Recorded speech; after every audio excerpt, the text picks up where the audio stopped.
Chapter 34. Greatness of Udi continued. 1. Doctor's nephew. 2. Dr. Pillai. 3. Shama's sister-in-law. 4. Irani girl. 5. Harda gentleman. 6. Mumbai lady.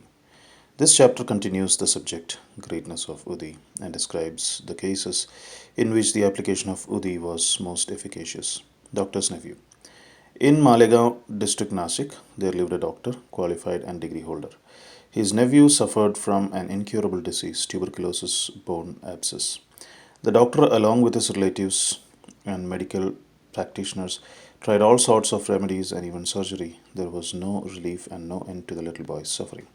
Friends and relatives advised the parents of the boy to seek divine aid and recommended them to go to Sai Baba, who was known to have cured such incurable cases by his mere glance.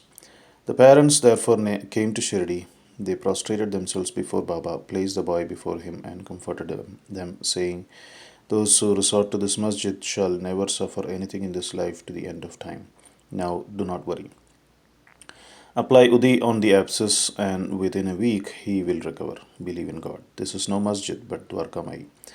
He who steps here will soon get health and happiness, and his sufferings will come to an end."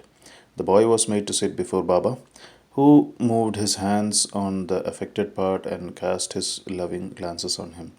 The patient was pleased, and with the application of the Udi, he began to recover and was all right after some days. The parents then left Shirdi with their son, thanking Baba for the cure which was effected by Udi and Baba's gracious looks.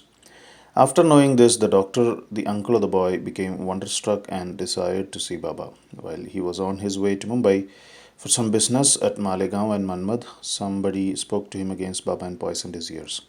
Therefore, he dropped the idea of visiting Shirdi and went to Mumbai direct.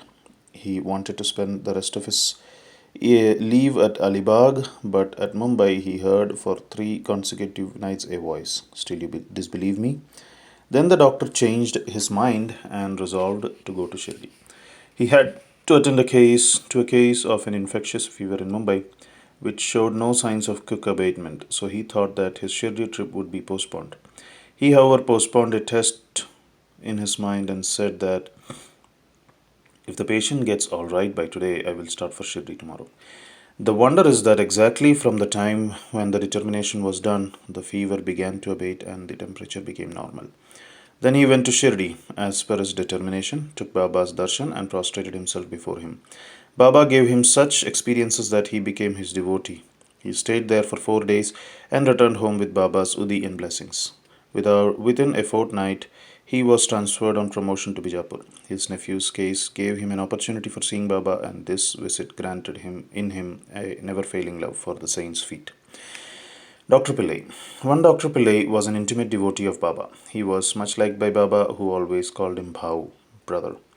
Baba talked to him off and on and consulted him in all matters, and wanted him always at his side.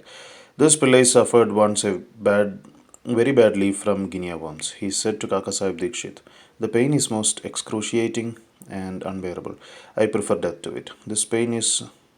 Mm, this pain I know is for repaying past karma, but go to Baba and tell him to cease the pain and transfer the balance of my past karma to 10 future births of mine." Mr. Dikshit went to Baba and told him his request. Then Baba, being moved by his request, said to Dikshit, "Tell him to be fearless. Why should he suffer for 10 births? In 10 days, he can work on the sufferings and consequences of his past karma. Well, I'm here to give him temporal and spiritual welfare. Why should he pray for death? Bring him here on somebody's back and let us work and finish his sufferings once for all." The doctor was brought in that condition and was seated on Baba's right side. Baba gave him his bolster and said, "Lie down calmly here and be at ease. The true remedy is that the result of past actions has to be suffered and got over. Our karma is the cause of our happiness and sorrow. Therefore, put up with whatever comes to you.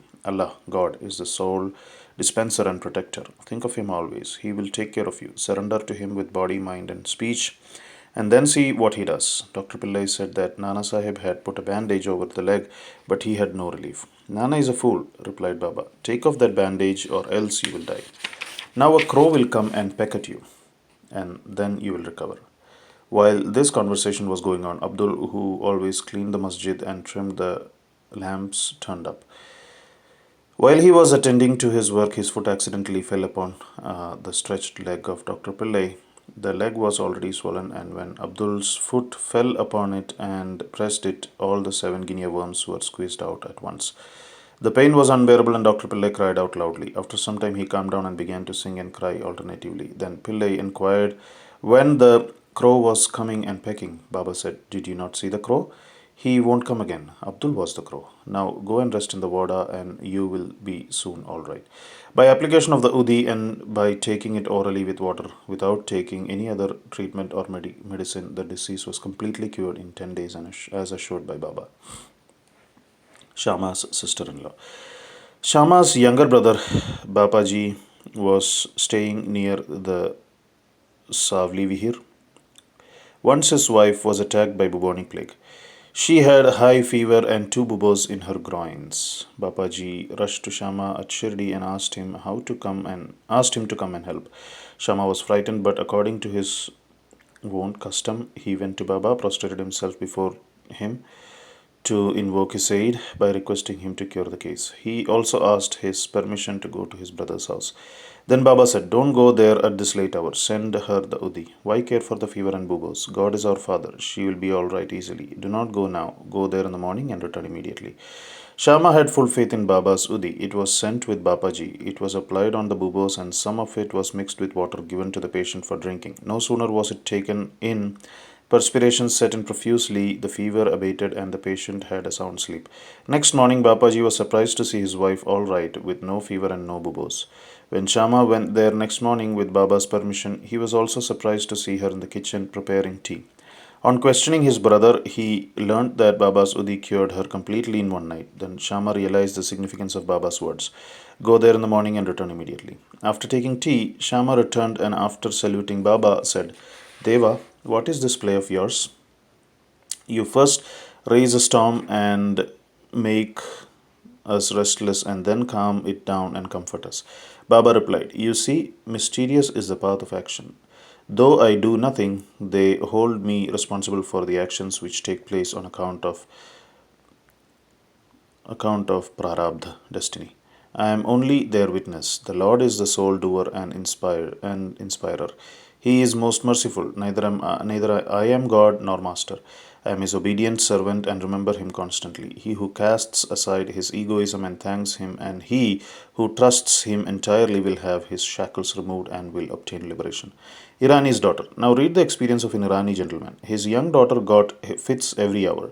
When the convulsion came, she lost her power of speech, her limbs contracted, and she fell down senseless. No remedy gave her any relief. Some friend recommended Baba's Udi to her father and asked him to get it from Kaka Sahib Dikshit at Villaparle, suburb of Mumbai. Then the Irani gentleman got the Udi and gave it mixed with water to his daughter daily for drinking. In the beginning, the convulsions, which were coming hourly, came every 7 hours, and after a few days, the daughter recovered completely. Harda gentleman. An old gentleman of Harda was suffering from a stone in his kidney. Such stones are generally removed by surgical operations, and people recommended him to undergo one. He was old and weak, lacked strength of mind, and could not think of submitting himself to surgical treatment. His suffering was soon to end in another way. The Inamdar, city officer of that town, happened to come there at that time. He was a devotee of Baba and had always a stock of udi with him. On the recommendation of friends, his son got some udi from him and after mixing it with water, gave it to his old father to drink. Within 5 minutes, the udi was assimilated, the stone was dissolved and came out through his urine, and the old man was soon relieved. Mumbai lady. A woman of the Kayastha Prabhu caste in Mumbai always suffered terrible pain at her delivery. She was very much frightened each time she became pregnant and she did not know what to do. Shri Rama Maruti of Kalyan, who was a devotee of Baba, advised her husband to take her to Shirdi. When she next became pregnant, both husband and wife came to Shirdi, stayed there for some months, and worshipped Baba. After some time, the hour of delivery came, and as usual, there was obstruction in the passage of the womb, from the womb. She began to suffer labor pains. She did not know, and she began to suffer labor pains, did not know what to do, but began to pray to Baba for relief. In the meantime, some neighboring woman turned up and, after invoking Baba's aid, gave her udi mixture to drink. In 5 minutes, the woman delivered safely and painlessly. The issue was stillborn according to its fate, but the mother, who got rid of the anxiety and pain, thanked Baba for the safe delivery and ever remained grateful to him. Bow to Sri Sai, peace be to all.